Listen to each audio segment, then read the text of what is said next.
You're listening to the Armchair GM Sports Network.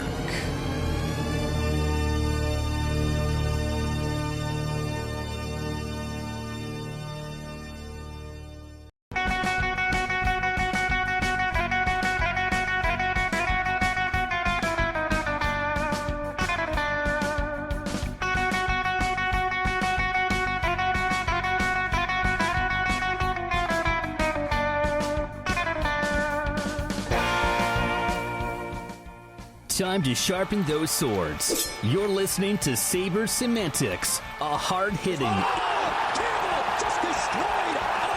interview and discussion show featuring players, alumni, media, and all others who have or still cover the NHL's Buffalo Sabres.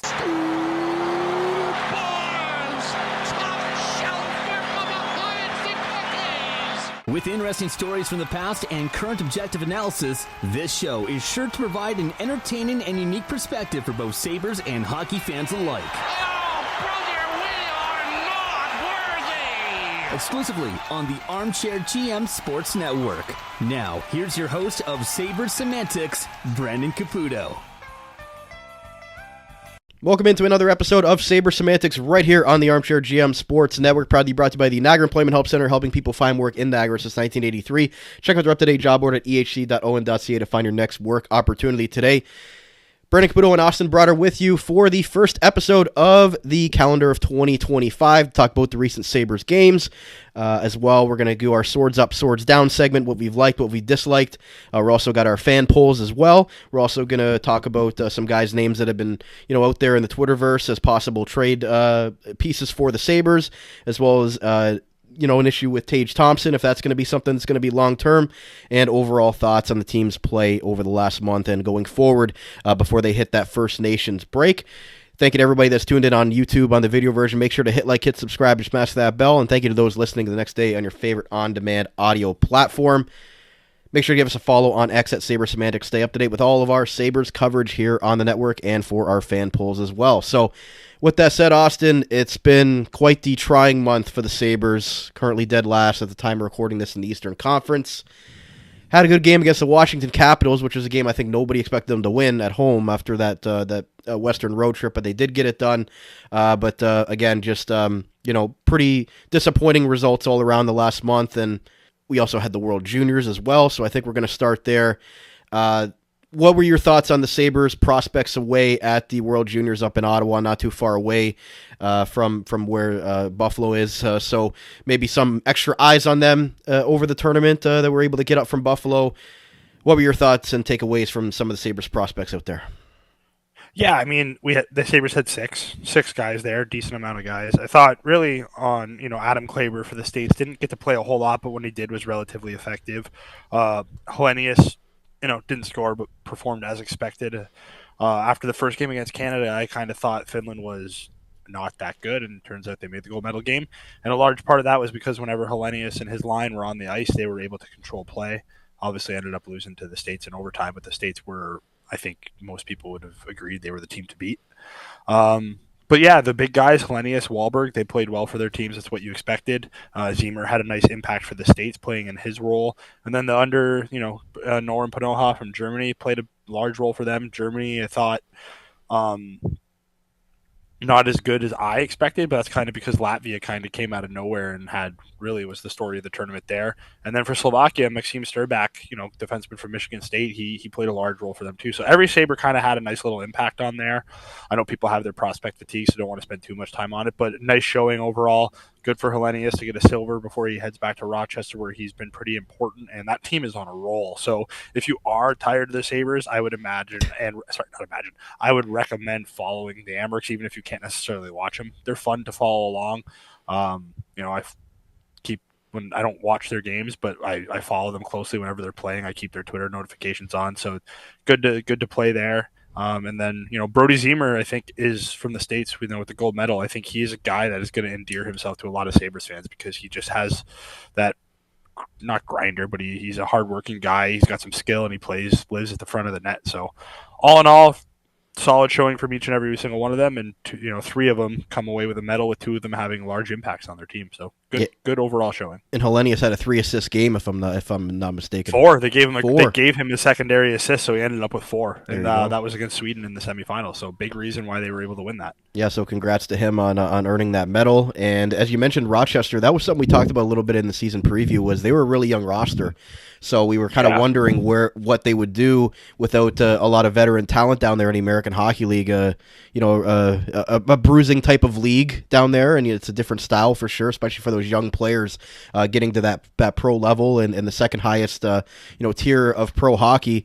Considering Rochester's a fun team to watch right now, is definitely maybe a nice surprise in what we thought going into the year. Yeah, I think Devin Levi aside, because Rochester, aside from like the goaltending aspect, was playing really well early in the year. Levi, again, since being sent down, has kind of been the missing link. He's 11-2-1. He's been really rock solid, but like you said, young roster. The Amherst the last couple of years have been prospect heavy. This roster is really no different. They play a fun style. Michael Leone, first year coach out of the USHL, coaching in the AHL now, really has seems to be pushing all the right buttons down there. Again, haven't watched them enough to kind of break down their style or anything like that, but just based off of the Amherst Twitter account, following a couple people who cover the team, nothing but good things coming out of Rochester, one of the better teams in the league. And, Levi has really steadied that goaltending, which kind of seemed like that was really their only downfall. So this team is dangerous again. I think it was 2-3 years ago when they were a couple games away from the Calder Cup. Obviously they lost to Hershey, and Hershey ended up going on to win the whole thing because Hershey is one of the best programs in the AHL. So this feels like another fun year. So highly recommend, if you can, follow them because, there's not a whole lot to celebrate with the NHL club, so at least the AHL club is having some success. Yeah, and Jason Carmanos running things down there. Yep. We'll touch on that. I mean, Kevin Adams, we laughed. Is it really his trade or is it not? Because big deal there between Jagger Joshua and Bennett MacArthur for Colton Poolman and future considerations. Austin, I'm sure you got a lot to say on this trade. Yeah, like you said, you texted. Everyone made the joke, right? Like, oh, Sabres made a deal, blah, blah, blah. It was kind of funny. The fourth period announced it as a Sabres and Penguins deal, but it was an AHL deal. And, Carmanos is listed as the AHL GM, so I guess you kind of have to give him the credit on this one. And, a nothing trade. It's probably for a couple bodies while they're waiting for a couple guys to get back. Maybe this is some AHL depth. But, move's a move. In the grand scheme of things, it doesn't mean anything. We'll see. Maybe they'll have an impact for the Amherst. Pullman, a 29-year-old AHL vet, so he provides some stability on that back end. So maybe Carmanos needs to be making the deals instead of Kevin Adams, and maybe he'd make something happen. Yeah. Anyway, so we'll jump into your thoughts, Austin. The last month or so since we recorded the Sabres schedule, I got it up on the screen there for you guys on the YouTube version. Very mixed results. A 3-game winning streak there with the Islanders, the Blackhawks, and the Blues. But other than that, pretty much, 5-game losing streak. Well, it was longer than that, but I've only got that on the screen. And then the 3 losses, the one in overtime to Colorado, which they clearly should have came away with 2 points in that game. Blew a massive lead in the third period once again to that Avalanche team. And again, they won that shootout against Washington. But, if you look at this as an overall, very disappointing because it has them, the results of this have them last place in the conference right now. Yeah, I'm trying to word this. Again, everyone knows this, right? If you flip the results of 2 games in that 13-game winless streak, this team is 2 points out of a playoff spot. So, as bad as that 13-game losing streak was, it's embarrassing to say, but, you just needed to win 2 out of 13, and you would be in the thick of this playoff push. So, that's annoying. That's frustrating. But it's the way that they're losing. This is a team that scores first quite often and has lost more than they've won when scoring first. This is a team that has blown multiple leads late in games, whether, it's the Colorado game where you're up 5-3 with 3.5 minutes left and you lose in overtime. Whether it's the first Colorado game where you're up 4 goals and you don't even get to overtime. It's just multiple different ways of getting the lead and then just completely not knowing how to play hockey. I've heard some of the quotes from Lindy Ruff are interesting because it kind of seems like he's not coaching them to go into a shell, but we see it every time this team has a lead late in the third period, they go into a shell. So if the coach isn't coaching you that way, why do the players do that? And like I said it, and like it sounds extremely harsh, but like those are signs of a mentally soft team. And if you're mentally soft, I don't know the fix to that. You can't fix mentally soft without changing the players. And like there's been a couple really nice guys. Like Zucker has been phenomenal this year. I said if this was a serious organization, they'd be talking about extending him right now. But like, why? Why would Zucker want to stay here? I still think you should be pushing hard for it. I don't think there's any reason you should trade him at the trade deadline unless someone's offering you a nice package for a rental. But like, he's the type of player where you finally get an impact free agent here. Do everything you can to keep him. He's the type of guy you need here. He's an outside guy who hasn't been a huge part of a winning tradition, but he's a new guy here who has, at least when he talks, it sounds like a fresh perspective. It's not nothing against Alex Tuck, but he's now become a part of it. It's not like we know better, we need to do better, we can't do this, we can't do that. Like, at least when you hear a guy like Zucker talk, it's a fresh perspective. Mm-hmm. So like, while there has been some positive, Zucker's been good. Tage has been, despite some injuries he's playing through, he's looked really good at times. Since Dahlin has come back, you can clearly see the impact that he has on this team. This team is completely different with him in the lineup. Respectable at the very least. Peterka has kind of come on a little bit lately, but the positives are just few and far between with the negatives. And the overarching theme is this team just doesn't know how to play with a lead late in the game. And like I said, if the coach doesn't coach them to go into a shell, then they're choosing to do that on their own. And like I said, I don't know the fix for that besides changing players on the roster. Yeah, I mean, we hear it every post game, when they interview the players or when they interview Lindy Ruff, and they're asked, like, is this team mentally soft? And, Lindy just doesn't want to call out his team, but he tries to say it in a constructive way. But you almost hear, like, sometimes you hear Paul Hamilton say, like, they're just not a very good hockey team and they don't really have a lot of great players that are not living up to their potential. And he's even called out Dahlin for, not being, a first overall pick caliber of what he was drafted to be coming into the National Hockey League. So, like, I think the criticism is warranted with the players, but you also have to look at, if we look around the league in Vancouver and the Rangers, like, there's other teams around the league that should be making moves as well that's not working, but they're almost hesitant to right now because I don't know why. But it's not like we're seeing 30 trades going around the NHL right now. I know we saw a couple of depth moves as well, which we joke about that, the Sabres could have got in on one of those, but it just seems like Kevin Adams is really waiting for the right type of return or right kind of deal for GMs to really crack, maybe like a Vancouver when they try to figure out this Miller and Pettersson situation. But like, I don't know where your thoughts are on the collective development of all these top-end players and this whole core. Like, do you see in any way that they can come out the other side with this core that they have right now going forward? No.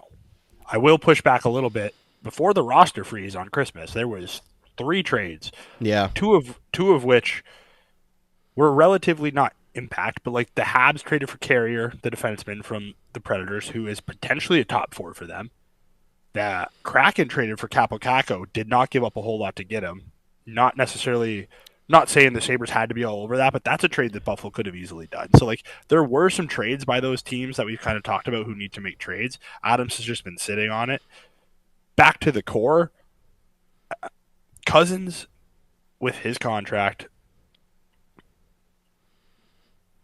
did you see that turnover he made against the Capitals in, like, the first period? You can't be making those mental mistakes at this point in his career. Jack Quinn on an entry-level deal, maybe you can be a little bit more patient with him because he's still only making $900,000, but again, doesn't look like the same player we saw a couple years ago. JJ Peterka has been way too up and down this year. He was so consistent last year. Granted, his highs this year have been really good. A couple assists the other night. He's scoring at a decent pace again. So I think, like, he's the one guy that I think has kind of not cemented, because I don't think anyone on this roster should be cemented anymore, aside from maybe 72 and 26. But Peterka is a forward where it's like you can see the flash there. I think Peterka's played I think before this season, we had thought if Peterka has a good year, he's getting that 8-year contract. I think he's played himself out of that. He's likely getting bridged. Quinn, I don't know what to do with him. Cousins, I think you have to look to trade him at this point. Power is another guy that I don't want to move, but like at this point, if the offer's good enough, I'll listen to it. The the younger guys like the Bensons, the Kuliches, I don't include them in any of this because they're still far too young, but being trusted with huge roles here, and I think that's part of the problem. We don't have that veteran top six forward that we've clamored for. Owen Power still hasn't had a consistent partner since he's been in the NHL, which is quite hilarious because they failed to do that with Dahlin for a while, and they're just doing the same thing again with another first overall pick defenseman. So the core, there's a couple pieces here that are worth keeping, but I think you need to see one or two of these core guys get moved out. And the two that I look at are Cousins or Quinn.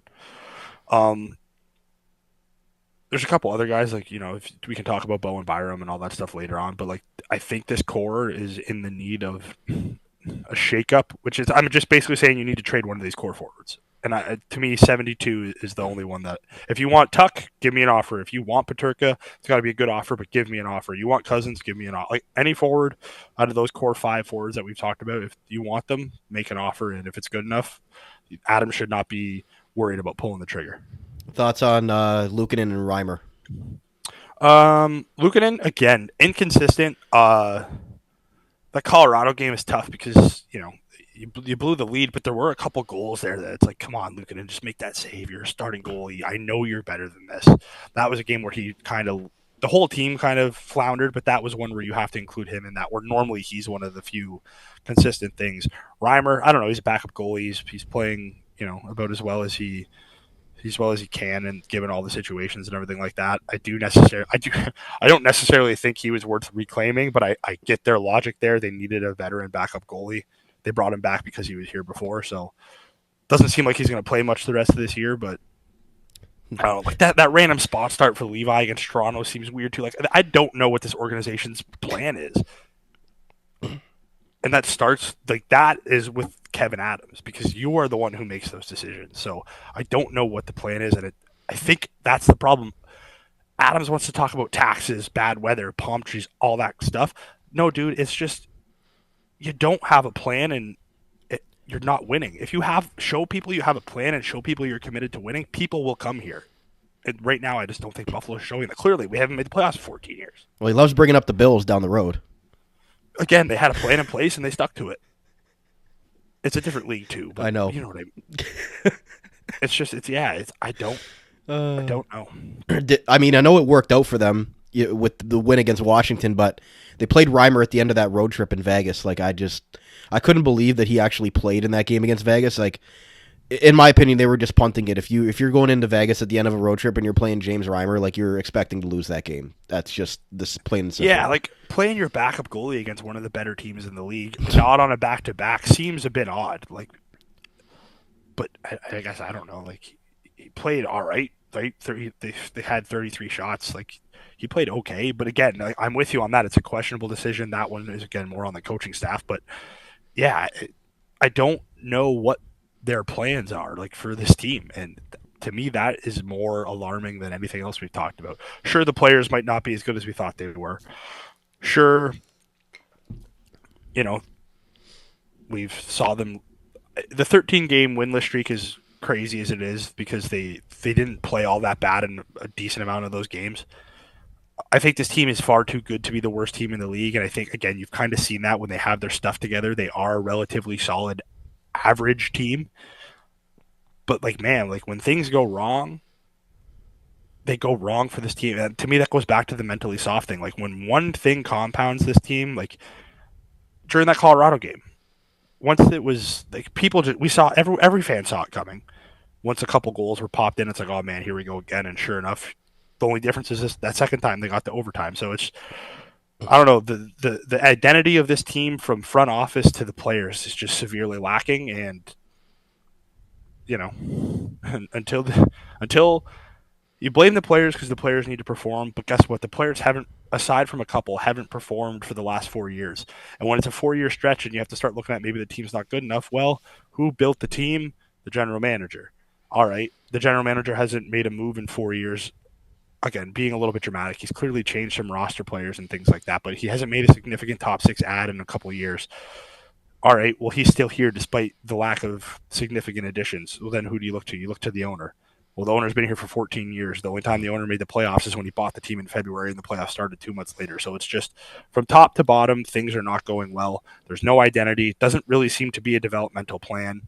And it's just that's kind of what we're compounding here. So until something changes, whether it's the GM makes a trade, the owner changes the GM, we're probably just spinning in circles and waiting for this team to kind of be something they're not.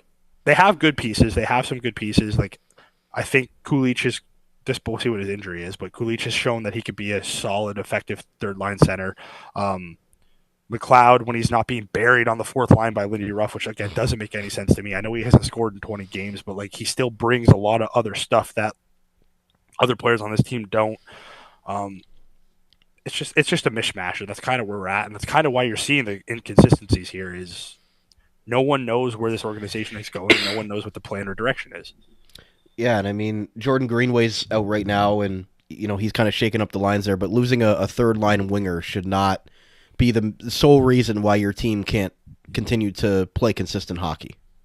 Yeah, no disrespect to Greenway. He's probably one of their more, given his skill set and the effectiveness he had, he's probably one of their more important forwards this year.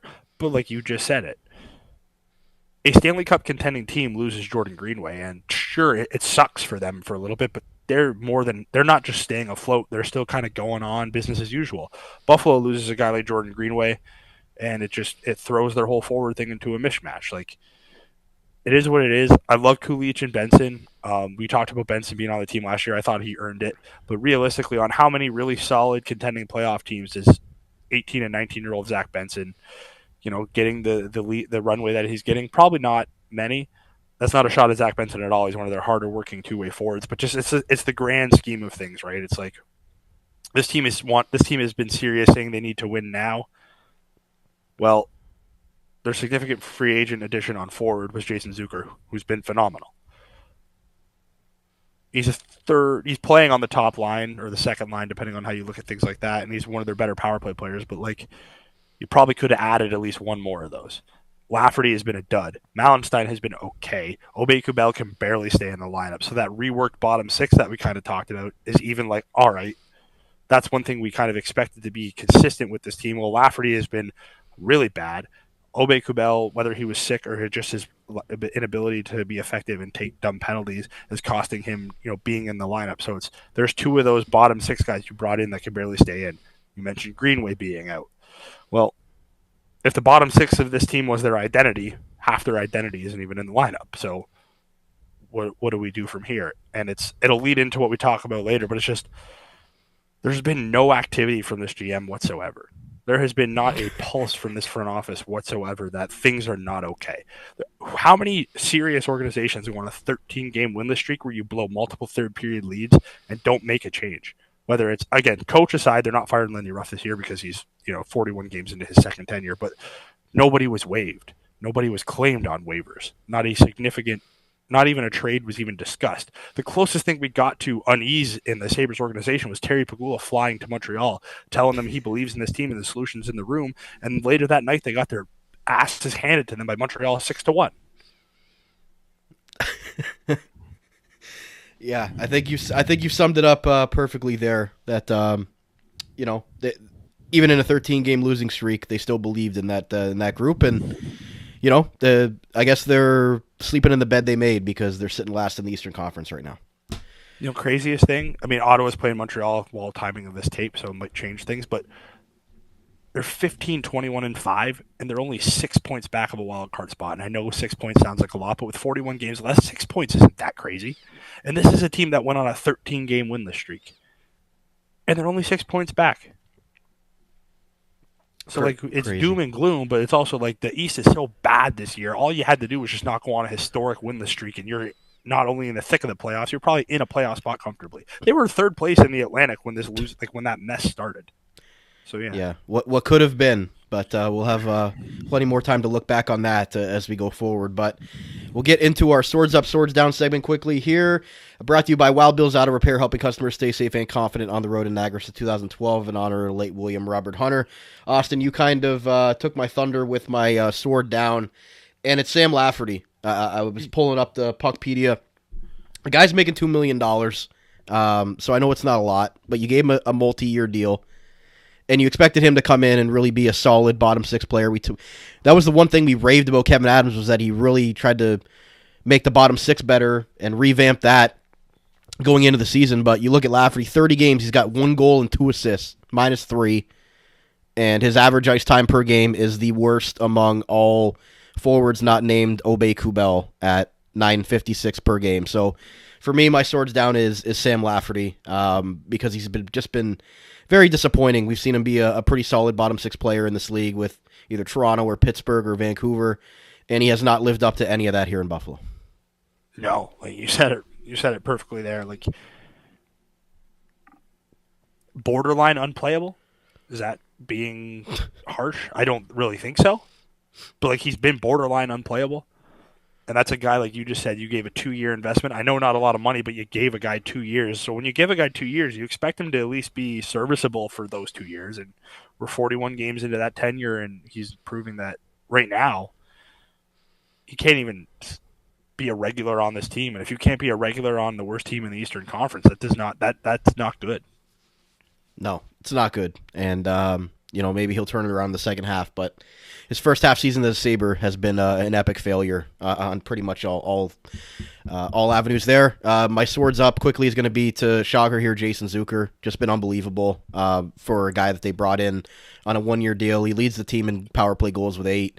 He's got 31 points in 41 games, 15 goals, and it seems like he's one of the most impactful players on a game-in and game-out basis. Ruff's got him on the top line right now, top power play, and he's been everything that you could have asked, even probably better than what he's been the last few years on a couple other teams that he's been on, at this point in his career. So for me, Jason Zucker has been you've raved about him a little bit here at the beginning of the show, but he's been fantastic.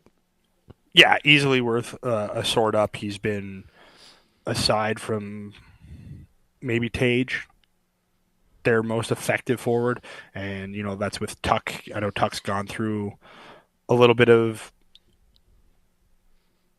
up and down a little bit, but they've been relatively well. But yeah, Zucker has by far been, like I said, I'll say aside from Tage, their most impactful forward there. So no arguments here. He's definitely worthy of a sword up, and he definitely, like I said, if I'm Kevin Adams, I'm doing everything I can to extend him, because you need more players like him in this lineup. Again, is he going to be a 60-point pace guy for you even if you extend him? Probably not, but just his ability to have an impact in multiple ways, the fact that he's a veteran and can fit in with your, play on your first, second, or third line, fit in on your top power play. He's the type of guy that the Sabres need, and you should be trying to re-sign him. But obviously, given how things go, no one would blame him if he dips at the end of the year, or gets traded, or wants to be traded at the deadline. So Austin, quickly, a couple minutes here. What's your swords up, swords down? Yeah, so sword up, I'll go, the last month, Zucker is obviously a pretty high option there, but given the last month, I'm going to give Zach Benson some flowers here.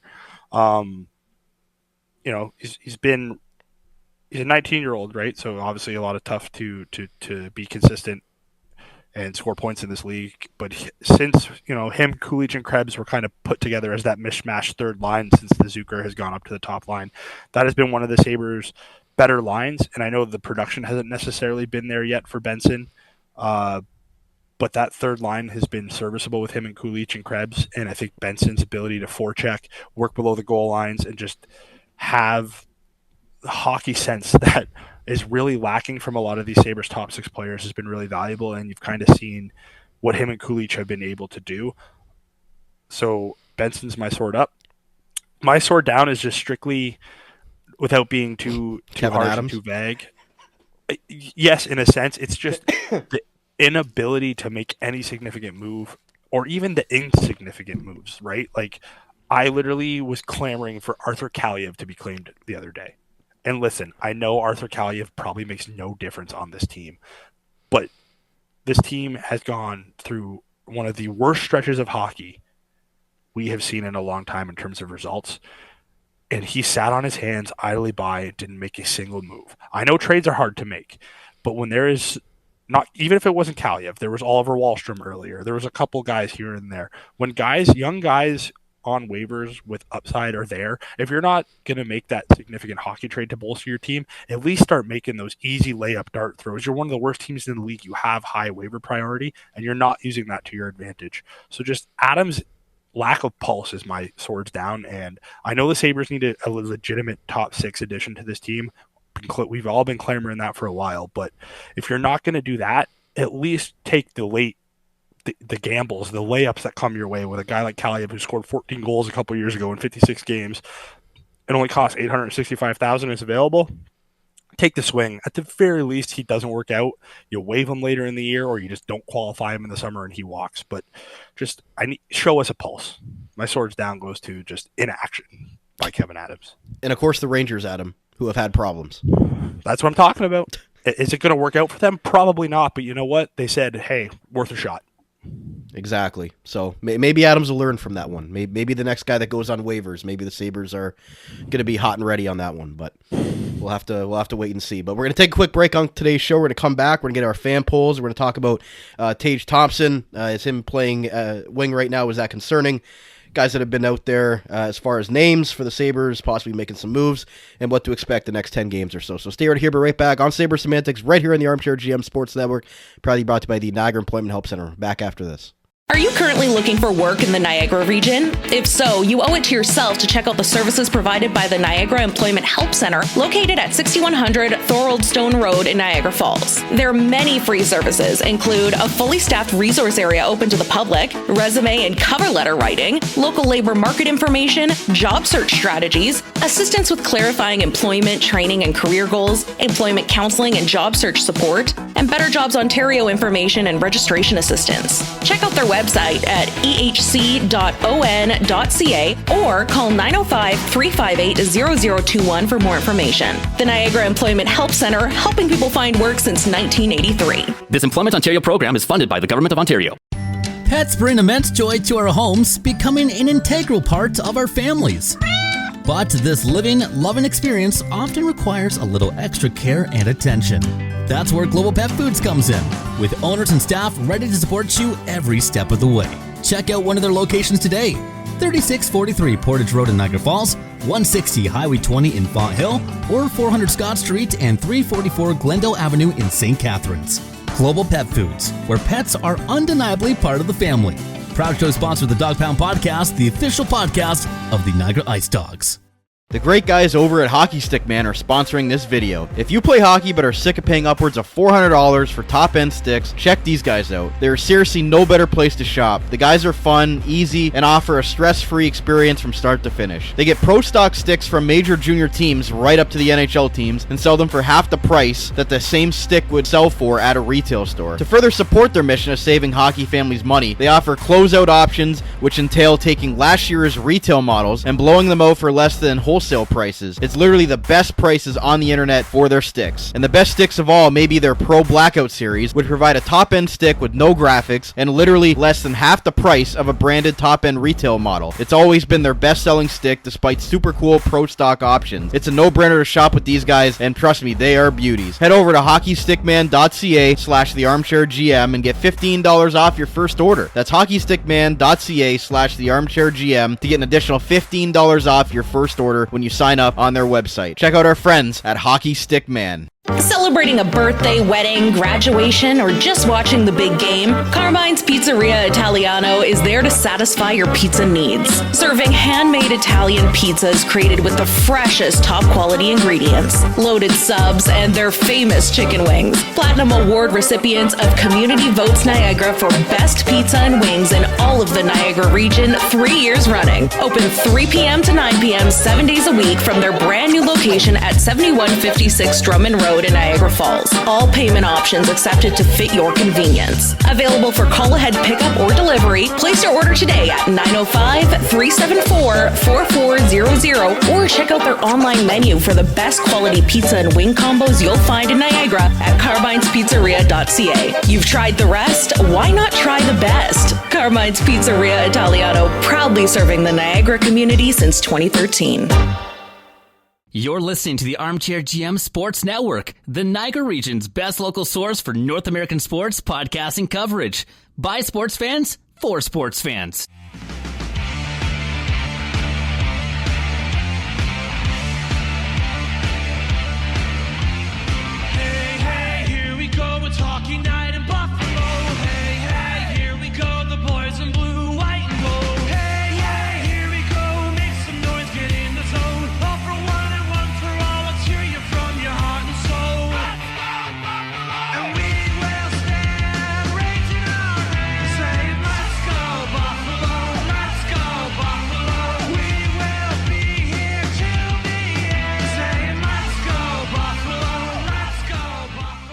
Welcome back to part 2 of today's Sabres Semantics episode right here on the Armchair GM Sports Network, proudly brought to you by the Niagara Employment Help Centre, helping people find work in Niagara since 1983.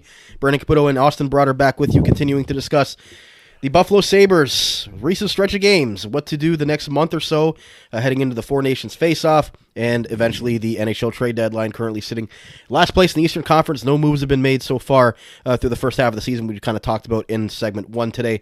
We're going to get our Twitter polls. We're going to talk about some Tage Thompson, and we're going to talk about what we expect coming up for the next stretch of games for the Sabres as they close out January and the first month of 2025. Thank you to everybody that's tuned in on our YouTube channel. Make sure to hit like, hit subscribe, and smash that bell, and those listening the next day on your favorite on-demand audio platform. Thank you very much for doing that. Give us a follow on X at Sabres Semantics. Stay up to date with all of our Twitter polls. Starting off with our first poll on today's show, Austin.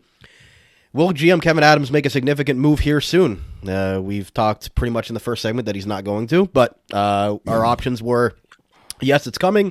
Nope, he's staying put. Won't be there to make the move. Or another AHL swap, yes, as a sarcastic option there. And nope, he's staying put. 62.5%. Second to 18.8 at another AHL swap.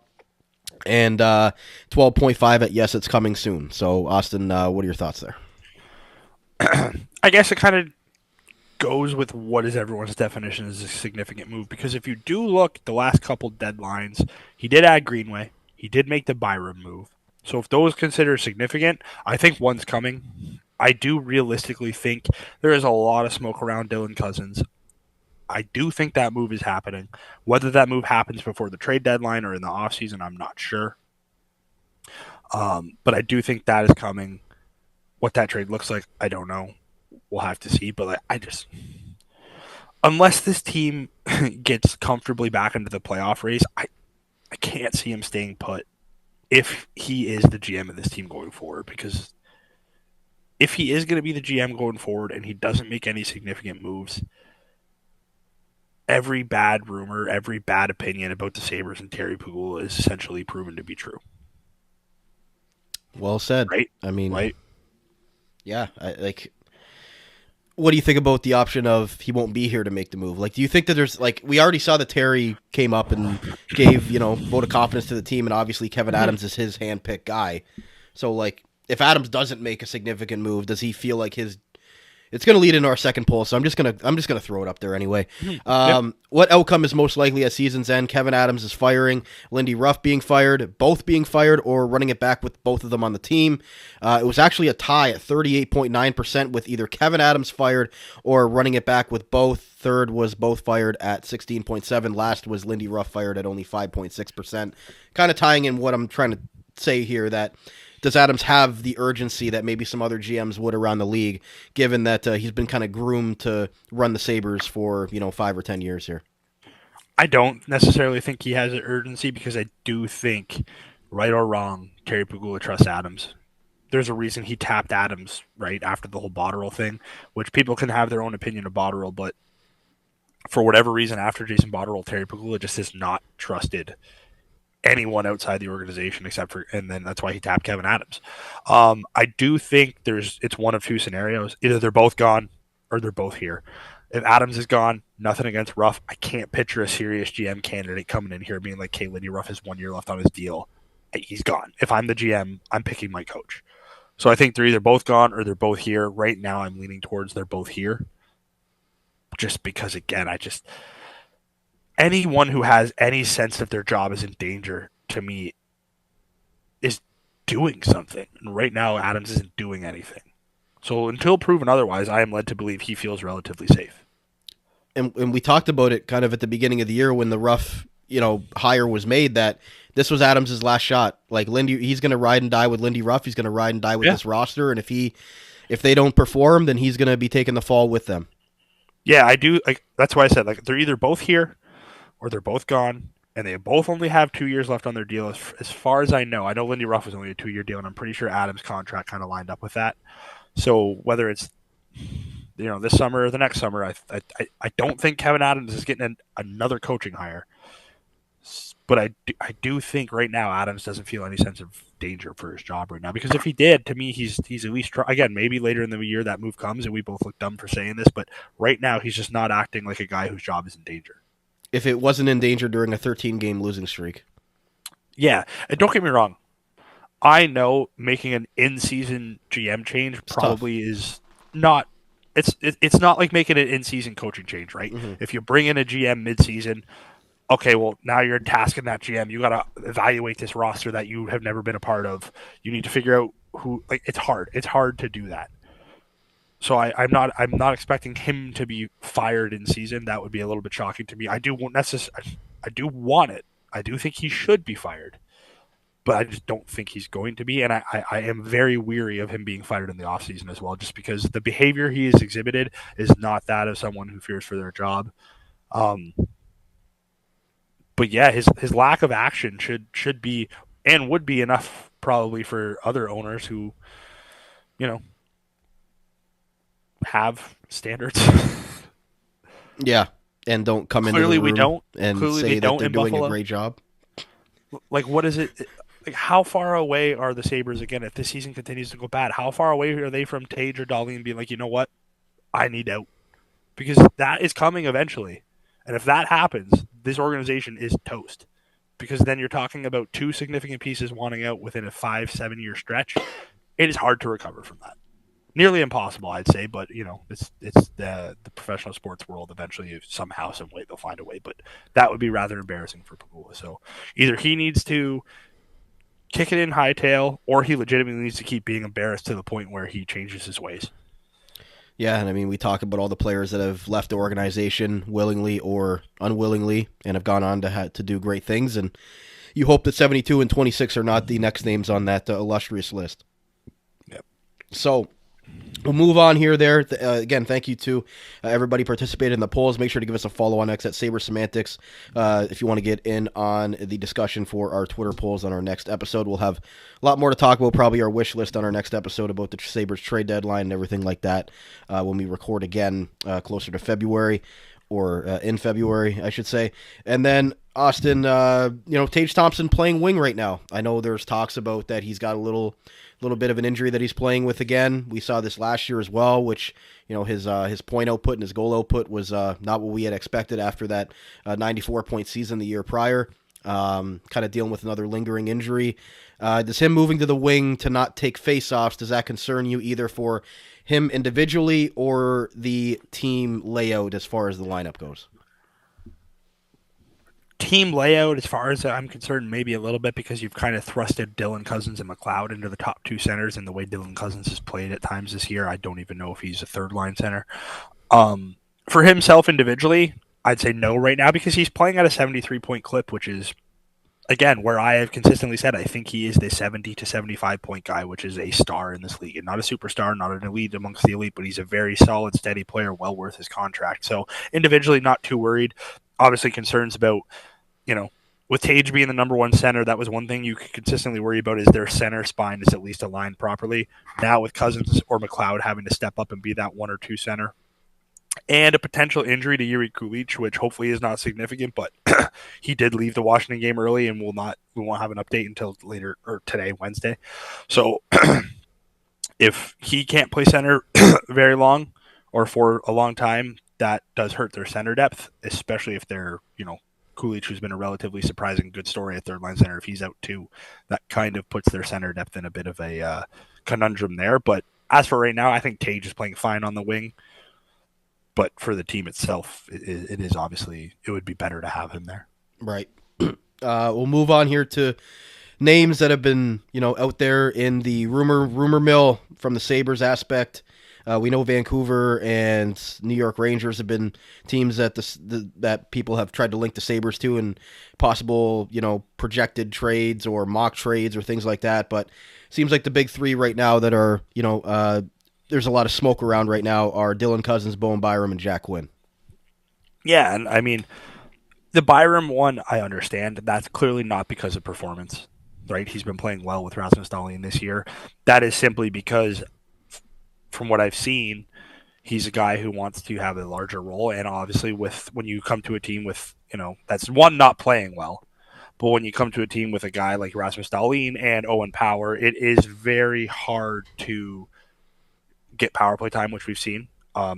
He's getting top pair ice time, which is good, but I get it. If I'm Adams, I'm he's got RFA control. I'm a little bit hesitant to move that unless it's for a significant piece. Jack Quinn, just not playing well. Straight up looks, again, at times as unplayable. You've still seen the flashes here and there. I get excited every once in a while he'll have a good game. So, like, I don't know what this is. Is this the new coach just not fitting him well? Because unlike Cousins, where the decline has happened a little bit year over year, this Quinn decline kind of just feels not out of nowhere, because like he wasn't like the highest pace he's had is like a 40-point pace, but Jack Quinn was consistent when he was healthy. Now he's just not consistent at all, and he's way more bad than he is good. Dylan Cousins is an interesting one because he's got term. He is a potential second-line center, depending on what people think of him. I don't necessarily think he's that anymore. He could prove everyone wrong again, but he's the interesting one. He is the one with term, the one Buffalo has committed to.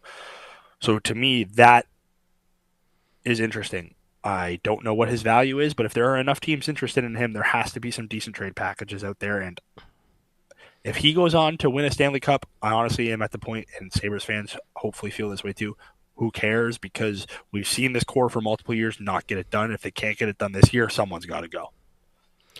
And I just look at that, and it's just disappointing. Cousins, top 10 pick. Byram was a 4th overall pick, traded to Buffalo for Casey Middlestat, who was also a top 10 pick. Jack Quinn, a top 15 pick as well. So it's just disappointing that those 3 players that could have been great core pieces for the turnaround of the team that you expect from guys that are selected in the first round and in the upper echelon of the first round, that they were able to get that second contract. But in Buffalo's case, 14 straight years, unfortunately those guys' potential and talent coming out of junior hockey just has not been there. We saw Jack Quinn score 50 goals as an Ottawa 67, and he hasn't looked like that Jack Quinn yet. We saw Dylan Cousins in the WHL put up some massive numbers. Just isn't there. Had that one good year 2 years ago, but every Sabres player did that year. So that was a little bit inflated. So when you look at those 3 guys there, it's just disappointing from the development and the NHL draft portion of it when you go back and look at how excited we were when these guys were picked. Yeah, and like Quinn is it depends on how you look at it, right? Like Jack Quinn is on his entry-level deal, so does he maybe have more value than people think because he's cheaper? I don't know. Does Cousins have less value because he has term? I don't know. I mean, usually young centers with term are pretty good. And like you said, I know 2 years ago was a bit of an outlier. It's showing that maybe Cousins is never going to be a 30-goal scorer again.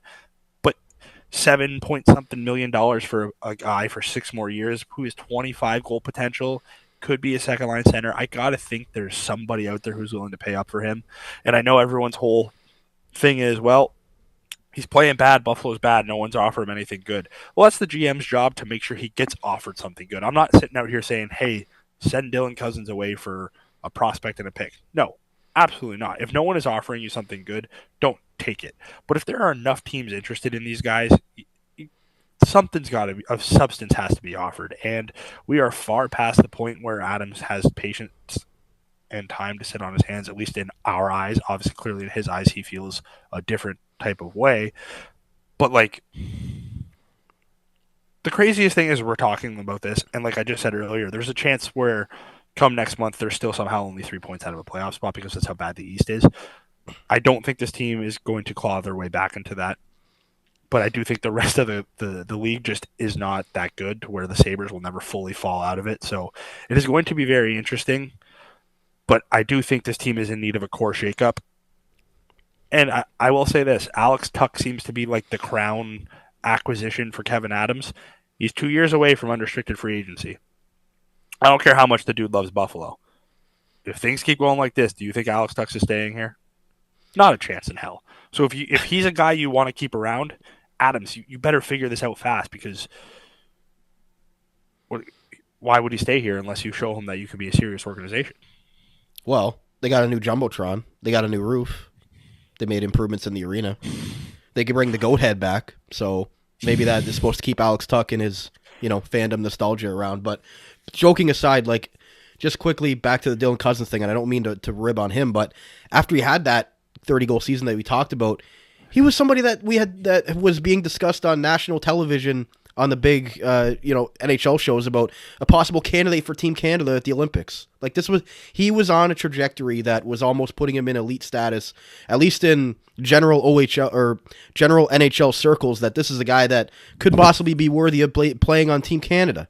And obviously Tage Thompson's not making the U.S. team, which again I think is ridiculous, but that's almost like a deterrent on the Sabres for what they have or haven't done. So you look at those guys and not being able to get those sort of opportunities because of the team just not being up to snuff and everybody around the league looking at Buffalo in a negative manner, which reflects on those players that could be, good players, but because they're currently in Buffalo, they aren't looked at in the same light. Yeah, with Cousins, I mean, we're talking about a guy who in his second full NHL season, I know his rookie year was like the weird year, but in 2021-22, he had 38 points in 79 games. Goes to Team Canada at the World Championships, puts up 13 points in 10 games. Yep. We're talking about a guy who then had his career year. Then the next year, again, only 47 points, but also goes to Team Canada again, scores 9 goals at the World Championships before this upcoming season. It's there. I don't know what's going wrong here. And when you get to a point where it's just not being fixed, you have to look to move on. I know he's here for a while, obviously. So like I said, keep him until a good package comes. But like at some point that becomes a valuable trade chip you have to be dangling out there. You committed to this core, and like I said, Adams, I gave him his flowers for committing to a core and saying, you know what? I'm going down with this core. This core is going down faster than we expected it to. So at some point, the flowers that you got for finding a core and committing to it is a good thing. Going down with the shit might cost you your front office career, because the core you've committed to, aside from Tage and Dahlin, I don't count like Tuck as a core he committed to because he already had a contract there. So like, what we're talking, Tage, Dahlin, Power, Cousins, and Samuelsson are the 5 big long-term extensions he's given out. Samuelsson can't stay healthy and looks abysmal. Power is struggling, which he's in, a young defenseman, they tend to struggle, but he's kind of gone backwards in a lot of areas that he's usually pretty good at.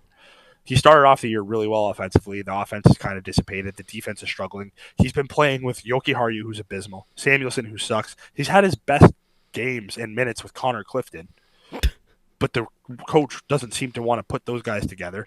So like, they can't find him a steady partner. Tage is good. Dahlin is good.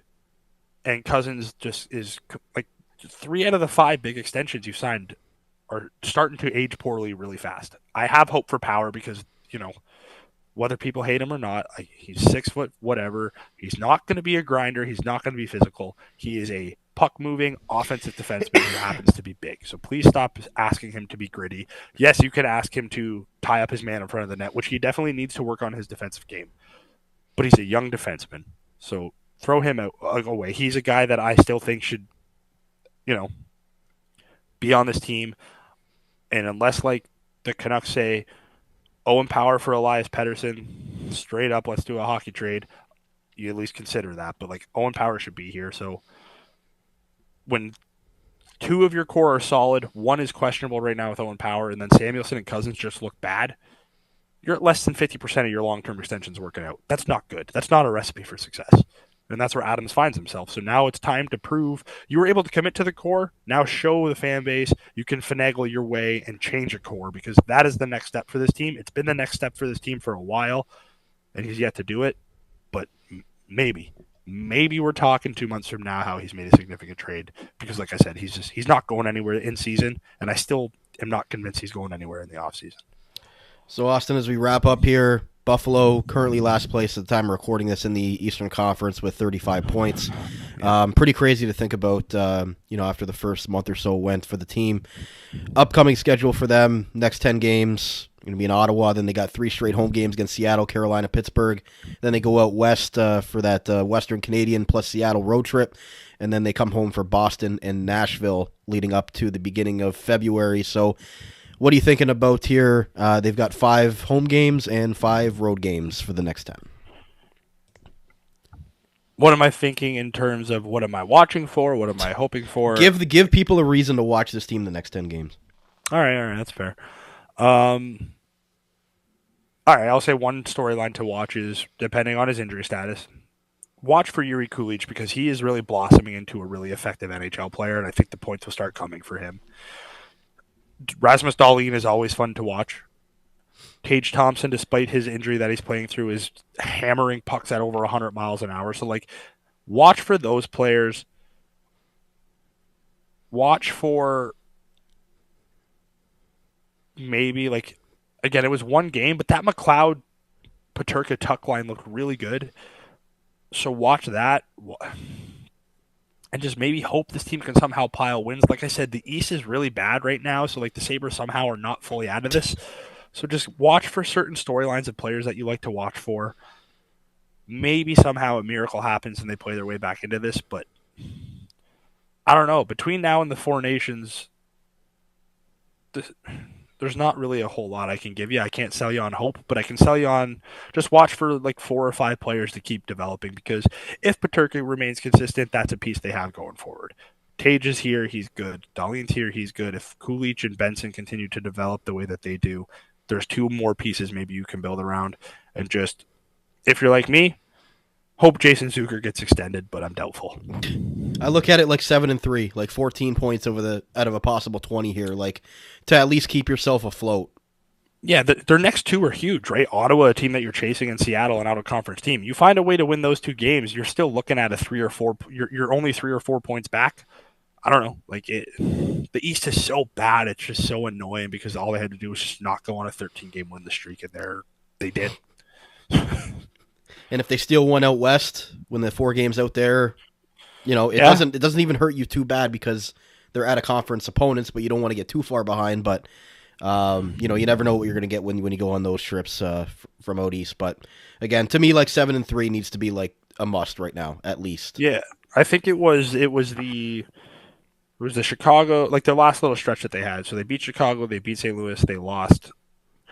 It was a 5-game stretch. I said they needed to go 3-1-1, and they went 3-2-1 in their last 6. So are they playing okay? Yeah. They're 4-2-1 in their last 7. Awesome. Like I said, this team is not bad enough to be the worst placed team in the league, but because of that 13-game stretch, they kind of put themselves in that position. So I'm not going to tell fans to watch for the draft tanking aspects because I just don't think this team is that bad. But I'm also not going to try and sell fans on this team pushing their way back into the playoffs. So unfortunately, we're probably on our way to another 8th to 11th overall pick. So just look at some of your favorite players on this team. Look for some watch them play and just hope for some stats there. I don't know. There was a lot of smoke before the roster freeze between Buffalo and Detroit, so maybe there is a move to be had this year. I don't know, but those are really the only things I can sell you on now. Maybe next month, like you said, maybe they do somehow have a 7-3 stretch, and then maybe next month we're talking about something completely different, because we do know this. They're 1 7-3 stretch away from sucking all of us back in.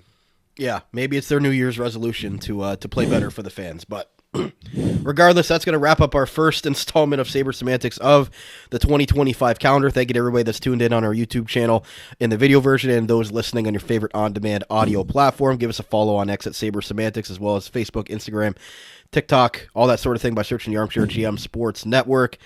For Austin Broad, my name is Brandon Caputo. That's another episode, and we'll talk to you again, hopefully very soon, and hopefully the Sabres will have some positive results to talk about. Talk to you soon. You're listening to the Armchair GM Sports Network.